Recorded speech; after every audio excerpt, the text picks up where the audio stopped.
अस्सलाम वालेकुम student, how are you students. बहुत से बच्चों के लिए प्रॉब्लम्स आ रहे होते हैं बच्चों को कि कंप्लीटिंग स्केयर से हम एक इक्वेशन को सॉल्व कर सकते हैं, फैक्टराइजेशन से भी एक इक्वेशन को सॉल्व कर सकते हैं कि दोनों में क्या फ़र्क है। दोनों के सॉल्यूशंस में जब हम इक्वेशन को सॉल्व करते हैं तो क्या फ़र्क आता है। तो अभी हम सॉल्व करके एट द एंड देखेंगे कि दोनों के सॉल्यूशन में क्या फ़र्क है, फिर हम उसको डिस्कस कर लेंगे। जैसा कि हमारे पास ये एक इक्वेशन है x square minus x minus 20 और एक x square minus x minus 20। एक ही इक्वेशन को मैंने दो बार लिखा हुआ है, तो इसको हम सॉल्व करते हैं बाय फैक्टराइजेशन। इसको फैक्टराइजेशन के मेथड से सॉल्व करते हैं और सेकंड वाली को हम completing square by completing square से सॉल्व करते हैं। तो फिर एट द एंड हम सॉल्यूशन को देख के डिस्कस करेंगे कि क्या डिफरेंस है दोनों में बाय कंप्लीटिंग स्क्वायर। तो अभी हम दोनों टेक्निक सीख चुके हैं फैक्टराइजेशन की भी और कंप्लीटिंग स्केयर की। जैसे ये देखें, यहाँ पे एक्स स्केयर का कोफिशिएंट 1 है और यहाँ पे आपके पास कांस्टेंट टर्म -20 है।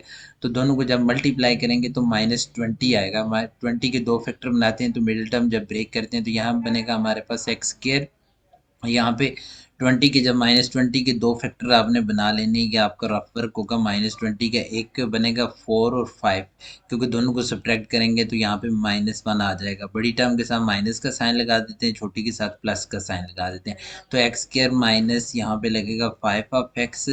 बड़ी के साथ इसलिए माइनस रखा है ताकि हमारे पास दरमियान में मिडिल टर्म के साथ माइनस आ रहा था। 4 -5 करेंगे तो -x आ जाएगा। अगर यहाँ प्लस होता, प्लस एक्स होता, तो फिर हमें यहाँ पे छोटी के साथ माइनस रखते, 4 के साथ माइनस और 5 के साथ प्लस रखते।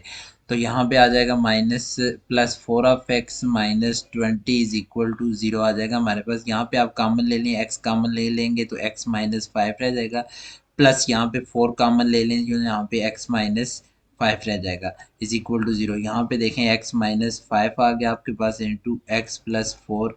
एक्स -5 को कॉमन ले लिया दोनों फैक्टर में से, तो एक वैल्यू आ जाएगी एक्स -5 इज इक्वल टू 0 और x plus 4 is equal to 0।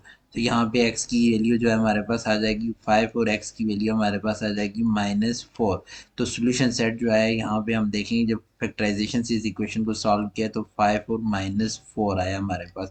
इसी तरह हम इस क्वेश्चन को सॉल्व करते हैं यहाँ पे bye completing square. Completing square की जो पहली कंडीशन है वो ये है कि आपने x square minus of x इसी तरह लिखना और कांस्टेंट टर्म को आपने राइट हैंड साइड पे लेके चला जाना। अब आपने जो एक्स का कोफिशिएंट होता है उसको हाफ करके उसका स्क्वायर आपने दोनों तरफ ऐड कर देना होता है। जैसे यहाँ पे एक्स स्क्वायर माइनस एक्स इसी तरह लिखेंगे, इसको कोफिशिएंट 1 है, 1 को ऑफ करेंगे तो 1/2 आ जाएगा। 1/2 का होल स्क्वायर बना देंगे यहाँ पे इज इक्वल टू 20 प्लस 1/2 का होल स्क्वायर हम यहाँ पे भी ऐड कर देंगे।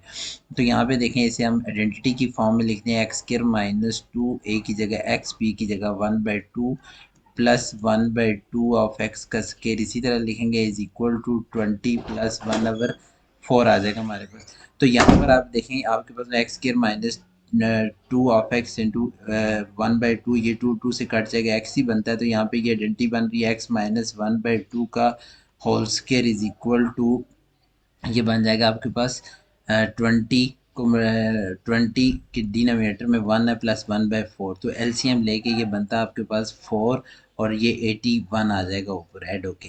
तो यहाँ पे स्क्वायर रूट लेंगे दोनों तरफ, x -4 इज इक्वल टू यहाँ पे आ जाएगा आपके पास प्लस माइनस रूट ऑफ 81/4।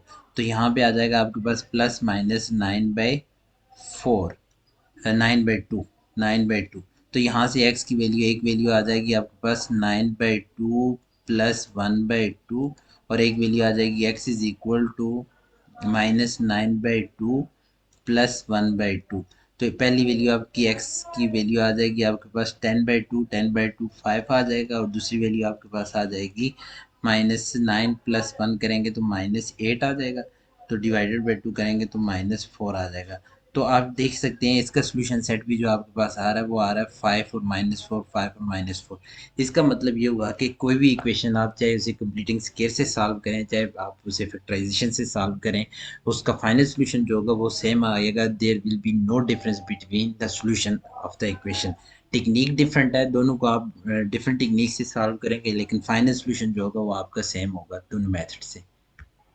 अगर आपको वीडियो पसंद आई है, डिफरेंस आपको क्लियर हो गया है दोनों के सॉल्यूशंस के दरमियान, तो काइंडली वीडियो को लाइक करें, शेयर करें और सब्सक्राइब करें। ओके, अल्लाह हाफिज़।